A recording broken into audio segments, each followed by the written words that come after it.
Gloria a Dios.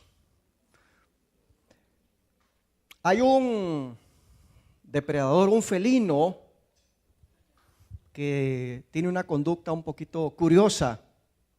Algunos dicen de sabiduría, esa sabiduría instintiva que Dios ha puesto sobre ellos. El chita, que ese animalito que es muy veloz.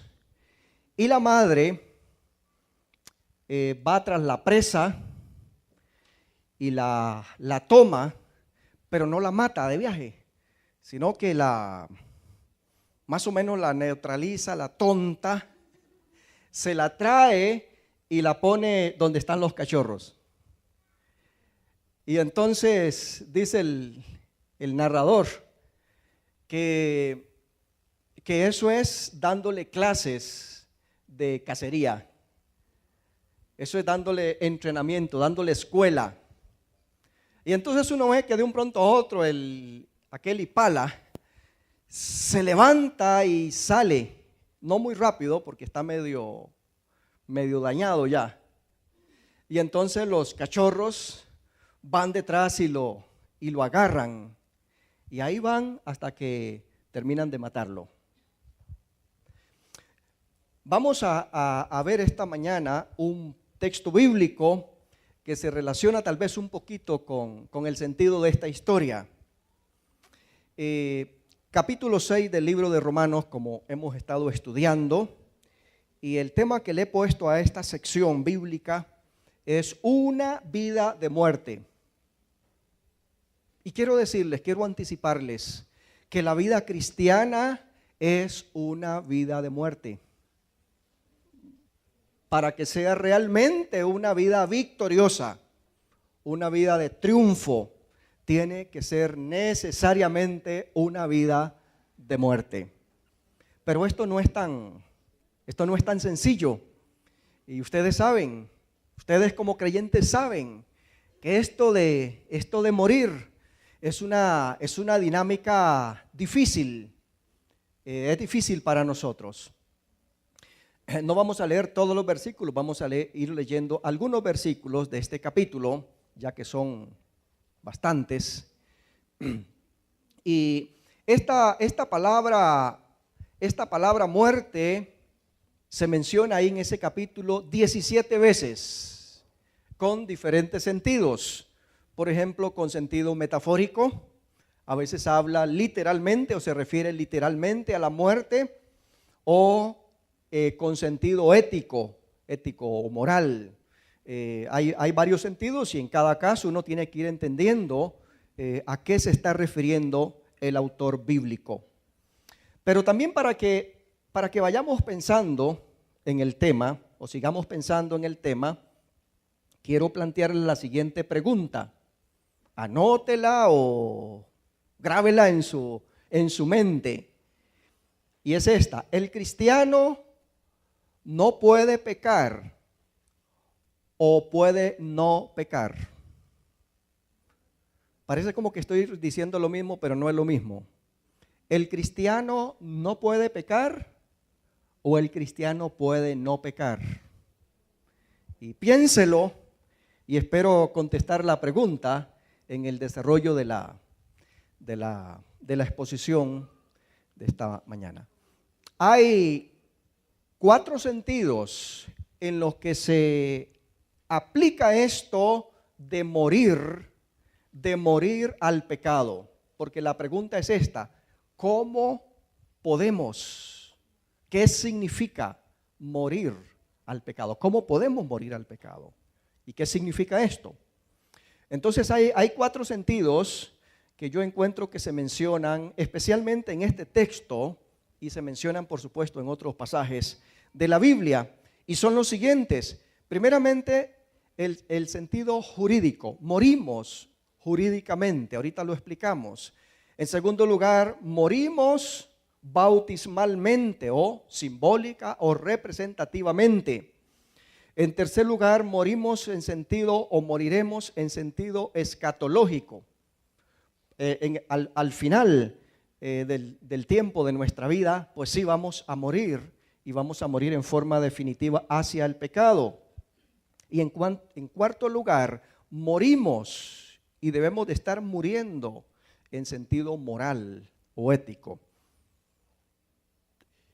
Y decíamos que este es un punto muy importante, es una enseñanza muy importante de la Biblia para nosotros, porque todos nosotros tenemos una lucha, y tenemos una lucha que es diaria, es cotidiana.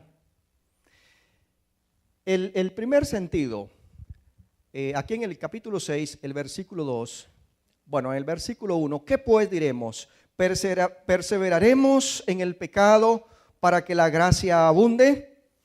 Y la respuesta del versículo 2 es contundente. Dice, en ninguna manera, porque los que hemos muerto al pecado, ¿cómo viviremos aún en él? La expresión griega es bonita. Dice me genoito. Y esto significa jamás. Jamás. O sea, es una negación total, fuerte, inclusive enérgica. ¿Qué está diciendo? Dios, el propósito de Dios no es que nosotros vivamos en pecado, que nosotros vivamos practicando el pecado. Ahora, esto históricamente, jurídicamente, ya morimos. Nosotros, cuando Cristo Jesús murió en la cruz del Calvario, vamos a decir así, mató al pecado. Mató al pecado a favor de nosotros. Ahora, fíjese que eso ocurrió hace casi 2000 años atrás.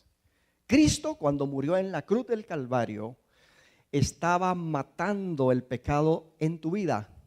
Y usted estaba despacio en venir, en existir, ¿no es cierto?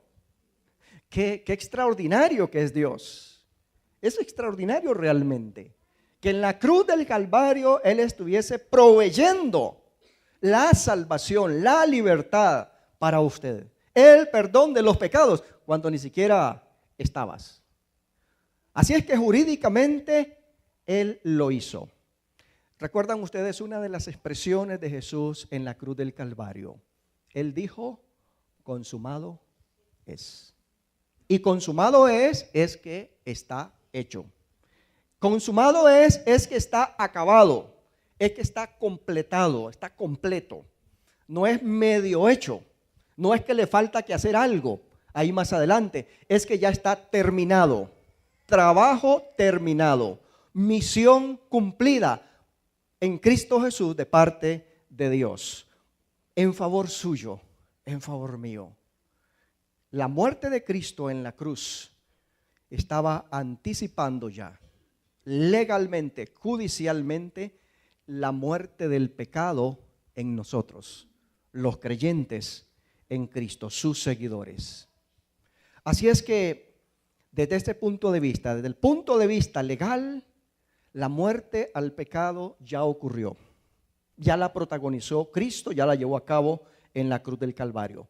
El segundo sentido en que somos muertos al pecado tiene que ver con el ritual del bautismo. En la parte bautismal, este acto. En este acto, bueno, capítulo 6, versículo 3. ¿O no sabéis que todos los que hemos sido bautizados en Cristo Jesús, ¿qué dice? Hemos sido bautizados en su muerte. Entonces hay aquí una representación en el bautismo, que cuando usted se bautiza o se bautizó o se va a bautizar, como quiera sea el caso, significa que usted muere, está muriendo en ese momento, en ese acto del bautismo, estás muriendo al pecado, a la vida de mundo, a la vida vieja, a la naturaleza vieja, a los pedidos de esa naturaleza vieja, pecaminosa, en su propia vida, usted está muriendo en el acto del bautismo. Ahora, por supuesto que esto es algo representativo.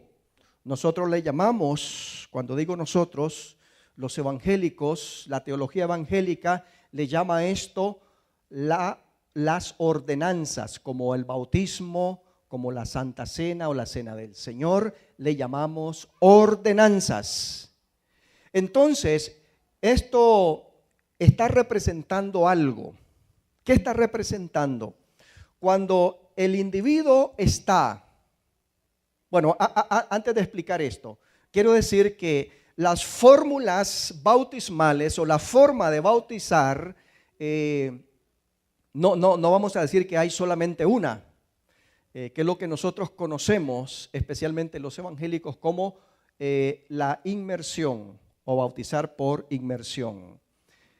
Los antiguos creyentes a principios del siglo II, citados por los padres apostólicos, ellos decían que era preferible bautizar en agua viva.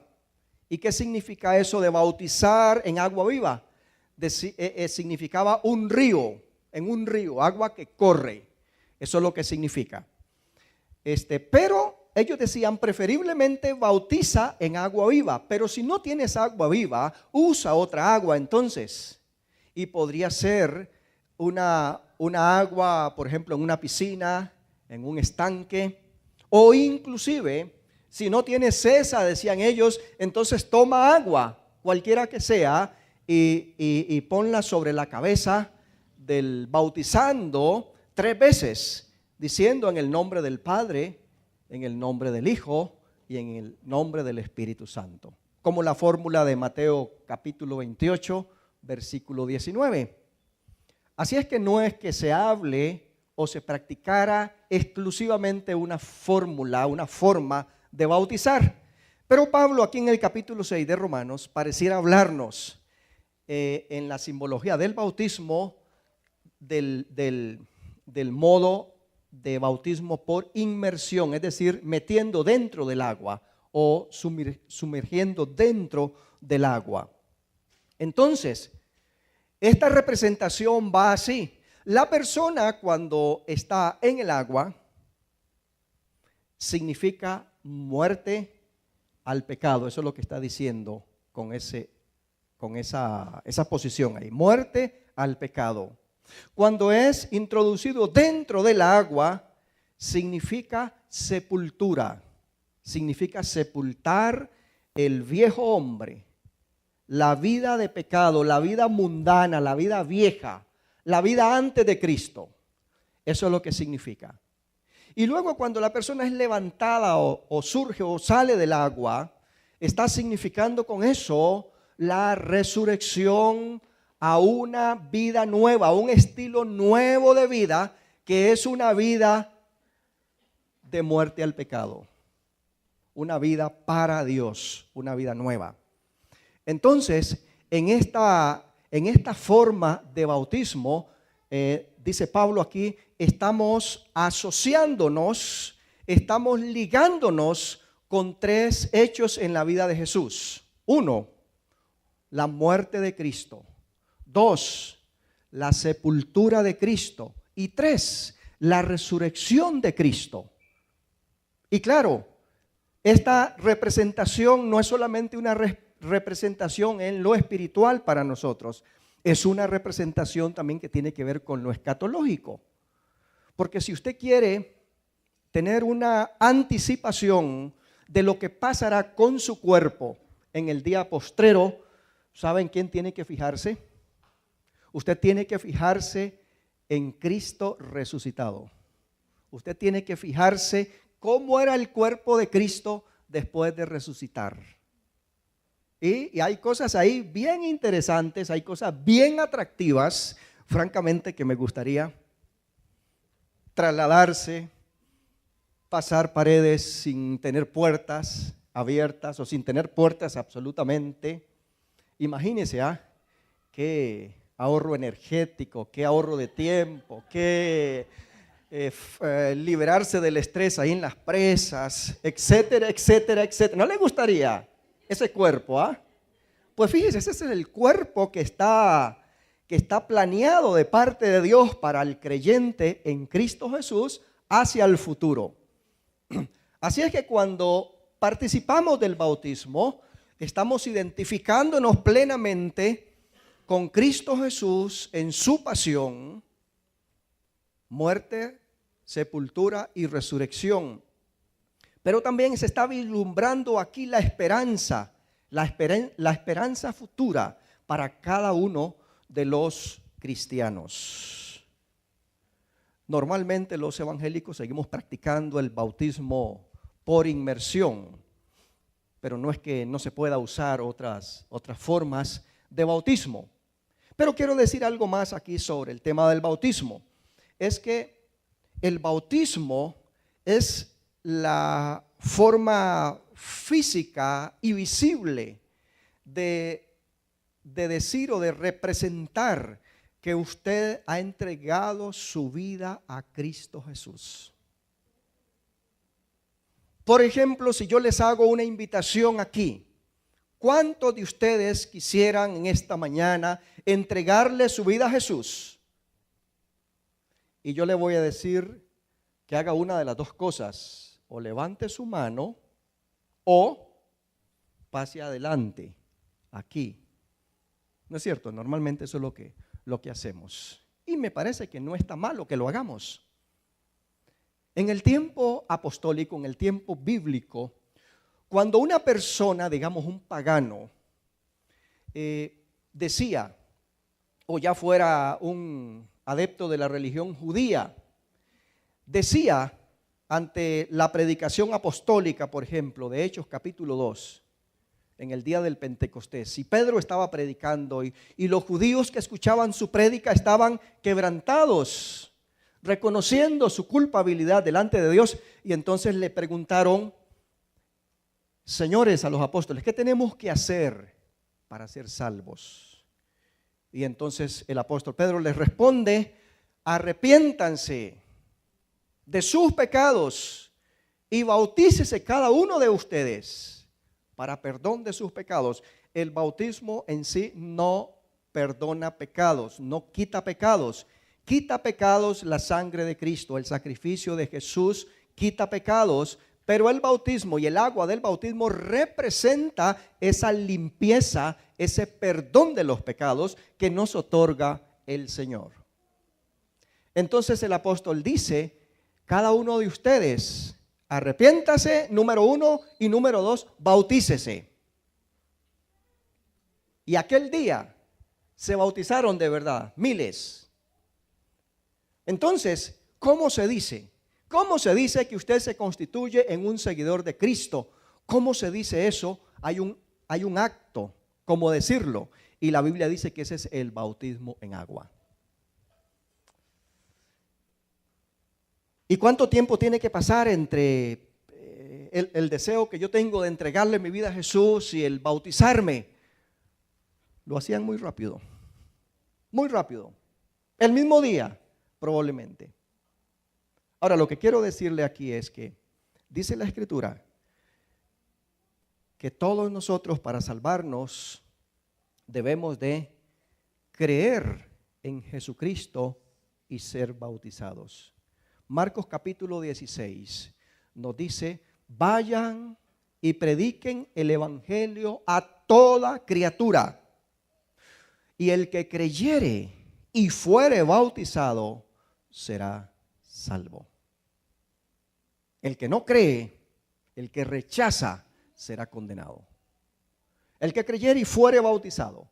Amado hermano, hermana, usted que ha creído en Jesús, usted que ha depositado su confianza absoluta en el sacrificio de Jesús para salvación, usted debe de dar el paso del bautismo, que es esa forma visible y pública de testificar de su fe en Cristo Jesús.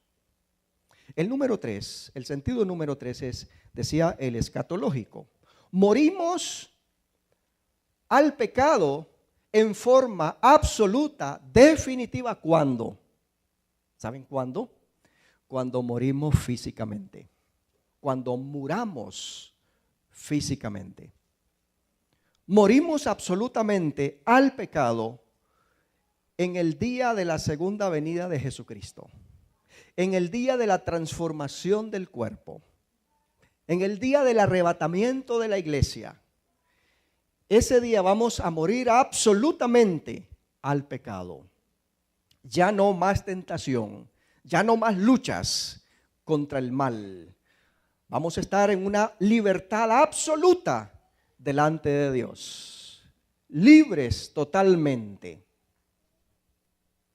Entonces, voy a dejarles una inquietud ahí. Tendremos una cátedra teológica, este es un comercial.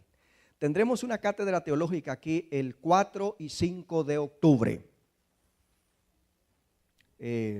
Nos va a acompañar seguramente el profesor Sadrach Mesa. Y vamos a hablar, él va a exponer sobre el tema de la salvación. Y la pregunta esa que no ha de faltar, ¿verdad? ¿Se pierde la salvación? Así que todo esto, más bien si usted tiene más preguntas alrededor del tema de la salvación, usted me las envía por correo, yo se las reenvío al profe para que vaya de una vez procesando las preguntas y sus respuestas.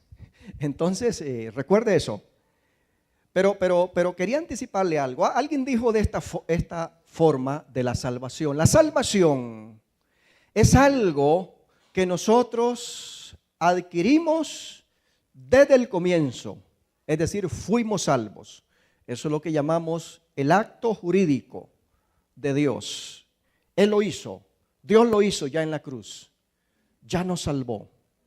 Cuando nosotros aceptamos a Cristo Jesús, hacemos una realidad espiritual ese acto de Jesucristo en la cruz del Calvario. Entonces ya fuimos salvos. Pero alguien lo dijo así, entonces ya fuimos salvos, pero nos estamos salvando en este proceso de la vida porque nos toca someternos, nos toca caminar con el Señor, nos toca obedecerle, nos toca alinear nuestra vida con Él. Y finalmente seremos salvos. Y porque la Biblia habla de la redención futura, la salvación futura. Dice, está más cerca la salvación ahora que cuando creímos, dice Pablo en Romanos 14, ahí lo vamos a ver después. Porque está hablando de un día definitivo cuando la salvación ya va a estar totalmente terminada, completada en nuestras vidas, no en cuanto al plan de Dios, sino en nuestras vidas, en la experiencia misma nuestra. Pero ahí se lo dejo para que le hagan otras preguntas al profe sobre el tema de la salvación. Entonces, para los hermanos que no se han bautizado, fíjese, usted puede comunicarse en la oficina nuestra, póngase en lista, le dice a la hermana Katia, yo quiero bautizarme. Apúnteme.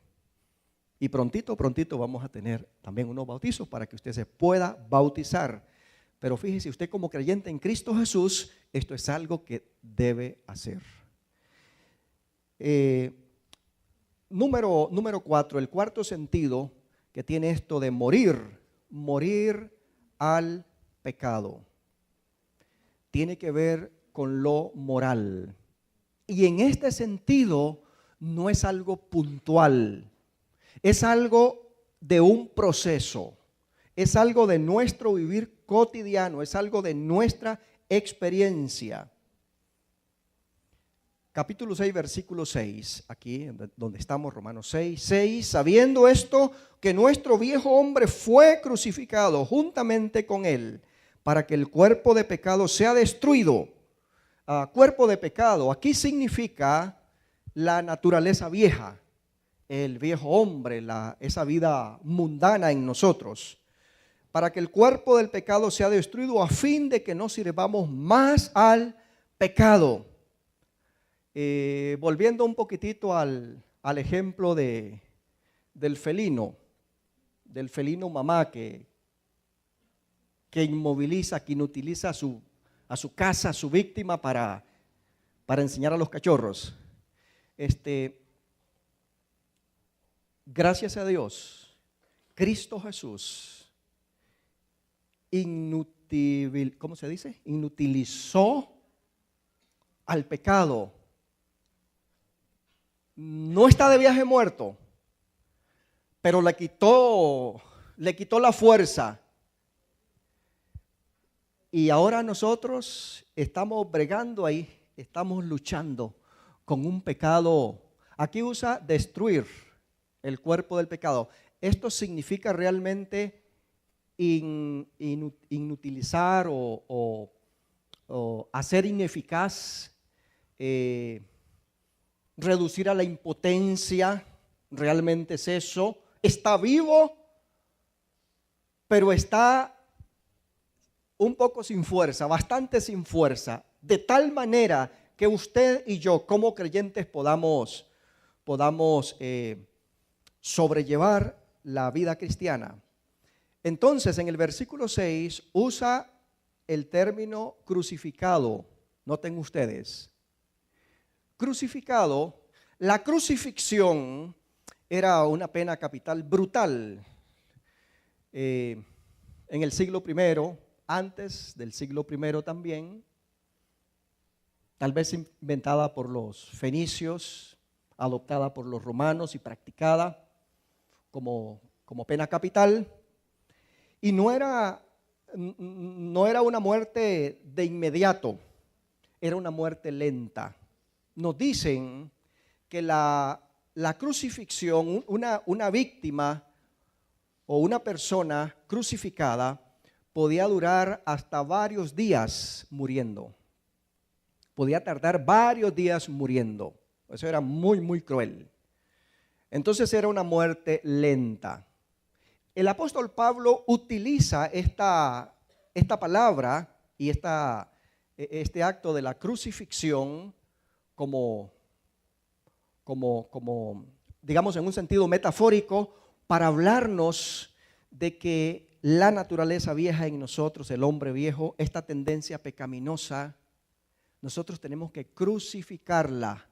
No significa que murió, significa que está en proceso de morir. Eso es lo que significa. Algo en proceso de morir. Por ejemplo, el apóstol Pablo, en Gálatas capítulo 2 y versículo 20, que es como un pasaje paralelo a este: con Cristo estoy juntamente crucificado y ya no vivo yo, mas vive Cristo en mí. Y lo que ahora vivo en la carne, lo vivo en la fe del Hijo de Dios, el cual me amó y se entregó a sí mismo por mí. Está diciendo, estoy crucificado con Él. Ahora, el crucificado no se puede soltar, no se puede ir, necesita que alguien lo suelte. Pero si alguien no lo suelta, va a morir. Hoy, mañana, pasó mañana, la próxima semana, pero va a morir. Es muerte segura, lenta pero segura. Y el apóstol utiliza esta metáfora, esta figura, para decirnos que nuestra vida de pecado tiene que estar crucificada para que vaya en ese proceso de muerte. Ese proceso de muerte. Entonces, morir diariamente. ¿Cómo puede hacerse esto de morir al pecado? Es que tenemos que morir diariamente. Gracias a Dios porque Cristo Jesús, ha hecho la parte más gruesa de la cacería. Redujo a impotencia el pecado. No está muerto, pero lo puso al alcance de que nosotros podamos dominarlo. ¿Cómo podemos morir? Bueno, es apropiarnos en la práctica de lo que ya ha sido hecho a causa de la justificación por la fe en Cristo Jesús. Número 3, el cuerpo no peca, pero pecamos con el cuerpo. ¿No es cierto? Usted no puede decir, si cometiste adulterio, que fue culpa de tu genital. Eso quiere decir que para dejar de ser adúltero, entonces hay que mutilarse. No, la Biblia no enseña eso realmente. Es decir, no son los miembros de nuestro cuerpo los que pecan. Cuando los fariseos criticaron a Jesús porque sus discípulos no se hacían toda la higiene bien, no se lavaban las manos antes de comer, les dice Jesús: ustedes se equivocan, Porque no es lo sucio de las manos y que contamina a causa de lo que vas a ingerir de los alimentos, sino es lo que está en tu corazón. Y empieza a hacer una listita. Eso que sale de tu corazón es lo que contamina al hombre. ¿Y qué es? Los adulterios, las blasfemias, los robos, los homicidios, y todo esto sale del corazón, y eso es lo que sí contamina al hombre. Entonces, el cuerpo no peca, el cuerpo no es malo. Realmente eso no es doctrina bíblica. ¿Es malo o es bueno el corazón? Y ni siquiera está hablando del corazón físico, del músculo. Está hablando de algo en el centro de nuestra vida, nuestra naturaleza misma, nuestro ser, que trasciende a lo físico, está dentro de nosotros. Pero ciertamente sí pecamos con el cuerpo y sí pecamos con los miembros del cuerpo. Por eso la Escritura luego ahí nos dice, aquí en el mismo texto, nos dice que nosotros debemos entonces presentar nuestros miembros, manos, ojos, nariz, pies, todos los miembros de nuestro cuerpo, debemos presentarlos como instrumentos para servirle a Dios y no al pecado. Y por ahí en otro texto nos enseña, porque nuestro cuerpo es templo del Espíritu Santo. Entonces el cuerpo no es malo, no es pecaminoso, pero sí podemos ponerlo a pecar, o podemos usarlo para pecar, o podemos usarlo para alabar a Dios, para glorificar a Dios, para servirle a Él. Y justamente ese es el llamado que tenemos en la Biblia. No uses tu cuerpo, no uses tus miembros para servir al pecado, a la injusticia. Más bien usa tus miembros y presenta tus miembros como instrumentos de Dios. Y hay más cosas que decir, no podría decir aquí. Por eso también deberías de cuidar a tu cuerpo, deberías de administrar bien, debemos de administrar bien nuestros cuerpos. No para darle culto al cuerpo como hacen algunos, pero para que ese recurso que Dios nos ha dado sea un recurso que nos permita con más energía, con más fuerza, darle la gloria al Señor. Tenemos dos amos. Si quiere, déjeme seguir y podríamos después conversar. Tenemos dos amos, según este texto. Uno de esos amos se llama el pecado. ¿Y el otro amo quién es? El otro amo es Dios. Hay dos amos aquí y no hay un término medio en que nosotros pudiésemos decir, bueno, yo quiero estar como a la mitad. Yo quiero en el centro, yo quiero un sitio neutral. Recuerdo una vez estaba subiéndome a un bote y entonces aquí está la tierra y aquí está el bote y puse un pie por allá y el otro lo dejé allá. ¿Y sabe qué pasó? Se me hicieron así. Y luego ahí estaba el agua, esperándome. No se puede estar en un lugar del centro, neutral en esto. Usted, de acuerdo a lo que Pablo nos está enseñando, usted o está con un amo o está con el otro amo. No se puede estar desocupado. Dice usted, no estoy con ninguno de los dos. O no, quiero un poquito con Dios, pero no tanto porque también me gusta bastantito lo del mundo. Así que quiero un poquito con los dos. No existe ese término medio, gris, en la Biblia. No. O estás con Dios, o te entregas a Él, o te comprometes con Él de verdad, o vas a estar sirviendo al otro amo que se llama el pecado. No se puede elegir los dos a la vez. Jesús mismo habló de eso. No podéis servir a Dios, a dos señores. No se puede servir a dos señores. Vas a servir a uno y tenemos que escoger a cuál de los dos. En la Biblia el pecado se presenta como un amo fuerte, que esclaviza, que controla la vida, como, digamos, como el que está, que tiene, es muy adicto a algo, al alcohol, al cigarrillo, a otras drogas, es adicto y siente que hay algo que lo domina. Ok, Jesús dijo, el que hace pecado, esclavo es del pecado. Capítulo 8 de Juan. El que hace pecado, esclavo es del pecado, porque lo que está es obedeciendo a los pedidos, a las ordenanzas de ese amo que se llama pecado. Y entonces se es siervo de un amo o se es siervo del otro amo.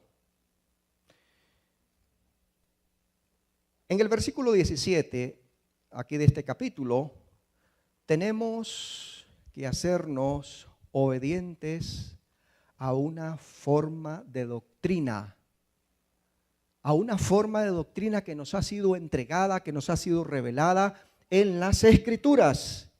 Versículo 17 dice, pero gracias a Dios que aunque erais esclavos del pecado, habéis obedecido de corazón a aquella forma de doctrina a la cual fuisteis entregados. Está hablando a cristianos.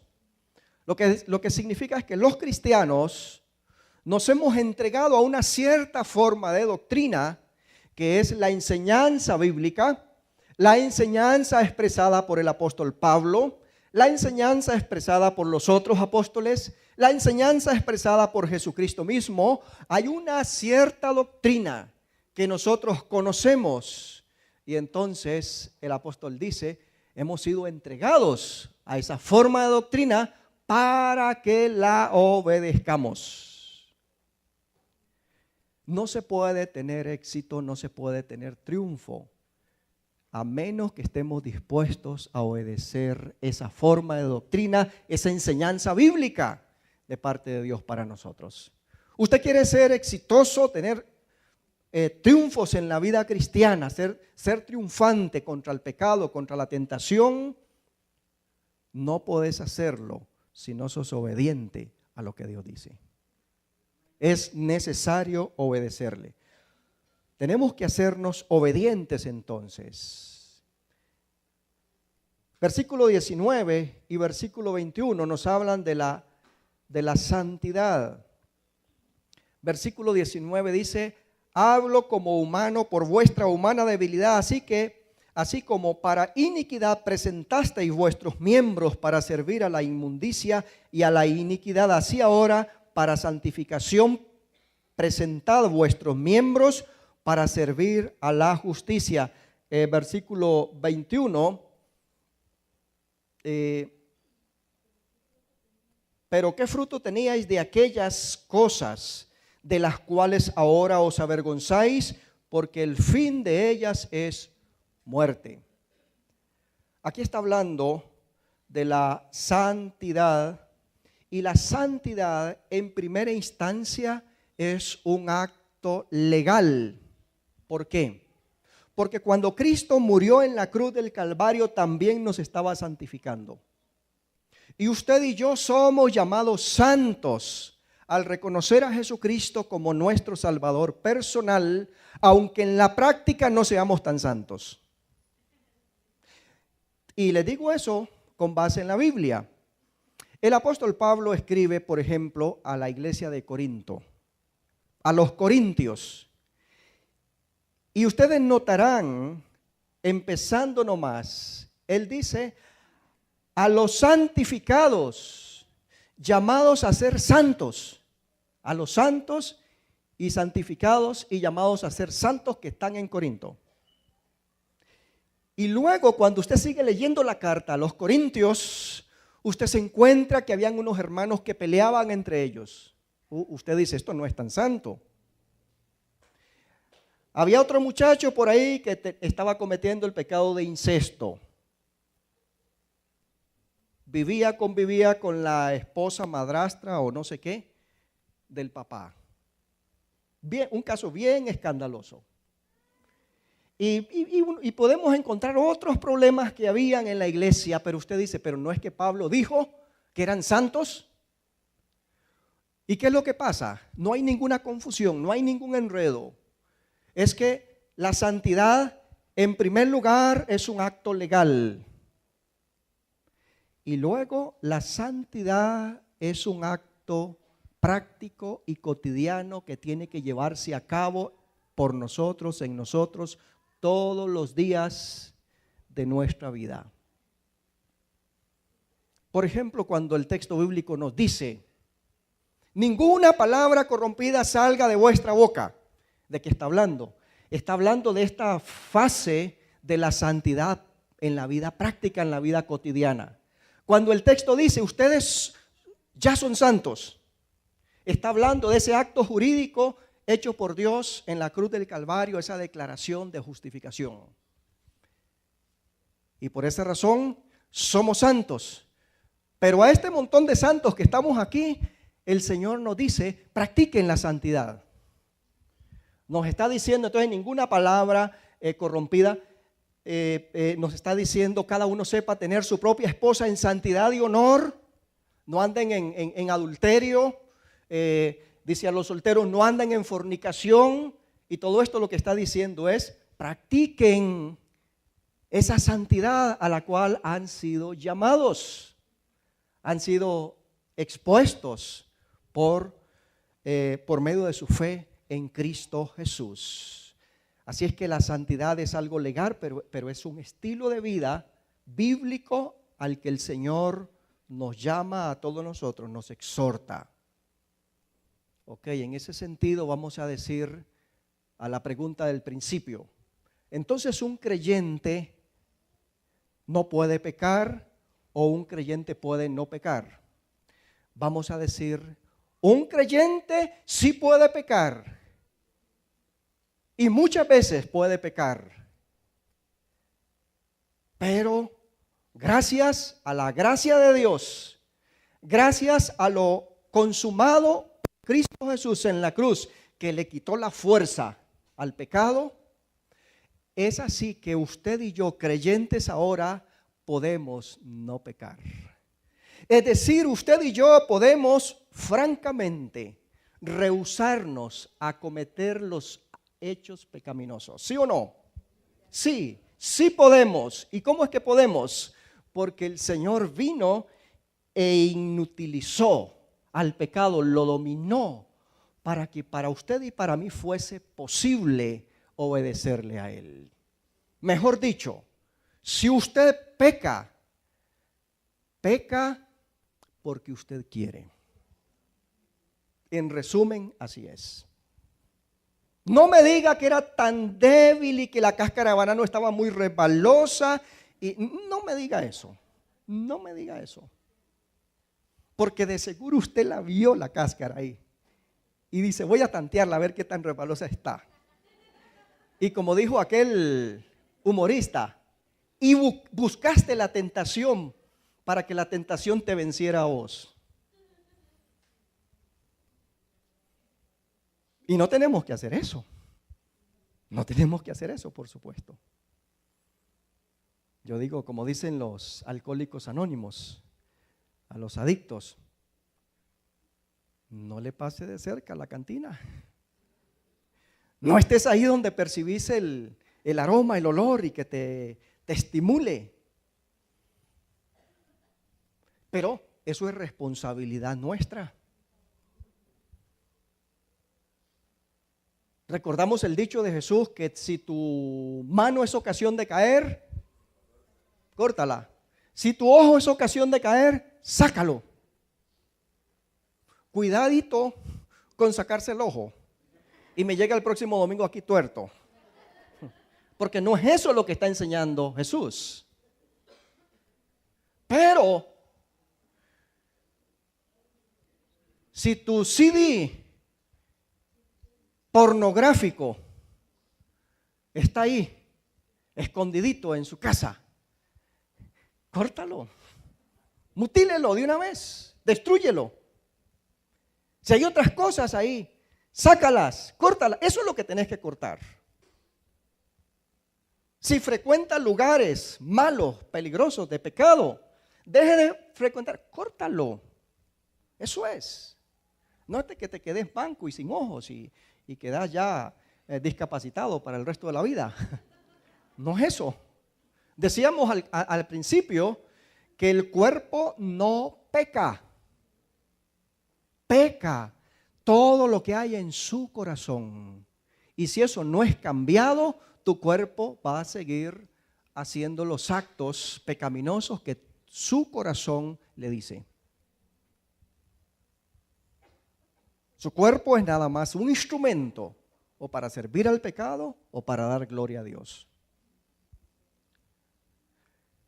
Entonces, sí podemos no pecar perfectamente. De hecho, le puedo asegurar, Dios nunca nos pide algo que para usted sea imposible de hacer. Las cosas que Dios nos pide a nosotros es lo que está al alcance que nosotros hagamos.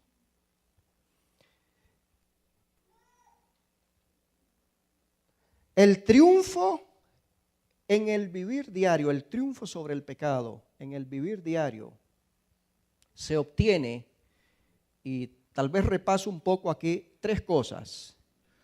Número 1, tenemos que crucificar el viejo hombre. Esto tiene que ser una acción cotidiana. Ya hemos hecho algo en el pasado, eso está bien. Hace 40 años me entregué a Cristo, hace 5 años, hace 2 días, no importa cuánto. Ok, ya hicimos algo en el pasado muy fundamental, muy determinante. Pero esto de crucificar al hombre viejo, esto tiene que ser una tarea diaria. Hoy cuando usted se levantó, debió haberle dicho, Señor, hoy crucifico mi cuerpo, o es decir, crucifico mi yo. Hoy me crucifico contigo. Hoy. Y mañana otra vez. Y pasado mañana va de nuevo. Va de nuevo el compromiso, esa renovación del compromiso. Número 1. Número 2. No permitas que el pecado reine en tu vida. Versículo 12. No reine pues el pecado en vuestro cuerpo mortal de manera que lo obedezcas. No reine. Ese verbo significa que el pecado toma el control, que él es el que domina en tu vida.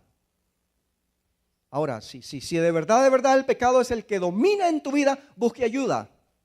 Con mucho gusto le doy una cita.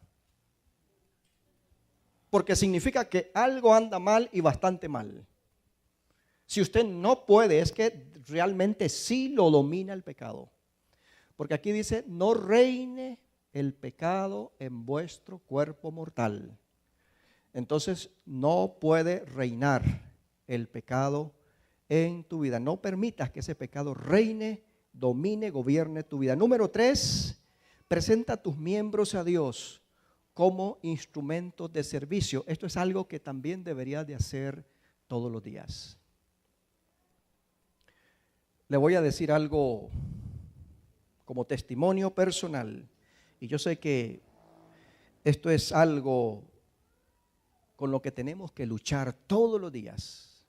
Si usted quiere ser un cristiano que practica y que va perfeccionando la santidad en el temor de Dios, en su relación con Dios. Mientras yo tengo una vida más cerca de Dios, más oración, más lectura de la Biblia, no para predicarles a ustedes, sino para mí. ¿Sabe qué? El pecado lo voy viendo más y más chiquitillo, más y más débil. El pecado menos y menos, menos y menos y menos me llama la atención.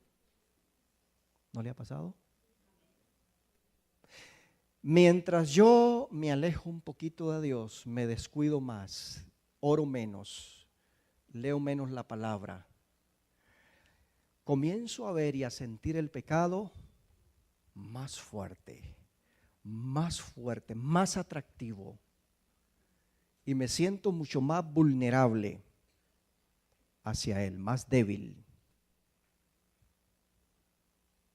Por eso les digo, esto de la lucha espiritual es una lucha diaria.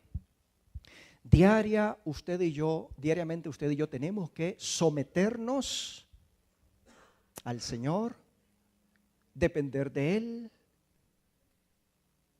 buscarle, llenarnos, y usted va a ver cómo esa fuerza del pecado se aplaca, se disminuye y se disminuye en su vida, y usted se convierte más y más en un cristiano victorioso. No reine pues el pecado, que reine Cristo en nosotros, que reine su palabra. Póngase en pie, vamos a orar, vamos a terminar. Señor, te damos gracias por tu palabra que nos refresca el compromiso, el llamado, la urgencia que nos haces de una vida entregada, de una vida sumisa, una vida que se ha rendido a tu poder, a tu acción, al Espíritu Santo, al poder de las Escrituras. Gracias, Señor, por esta palabra. Y te pido, Señor, que la traigas a nuestro corazón para hacerla práctica, para vivirla. Yo te ruego, Señor, por este grupo de hombres y mujeres que han sido declarados santos al poner sus vidas en Jesús, pero que nos ayudes ahora a practicar esa santidad a la cual hemos sido llamados, y que nos des las fuerzas a todos nosotros y que nos ayudes para seguir adelante perfeccionando ese estilo de vida tuyo en cada uno. Bendice, Señor, a cada uno en sus hogares, en sus familias, en sus trabajos, en su salir y en su entrar. Bendícelos, Señor, al regresar a sus casas o al destino que sea en este día. Te damos gracias, la honra y la gloria para ti. En Cristo Jesús. Amén. Que Dios los bendiga.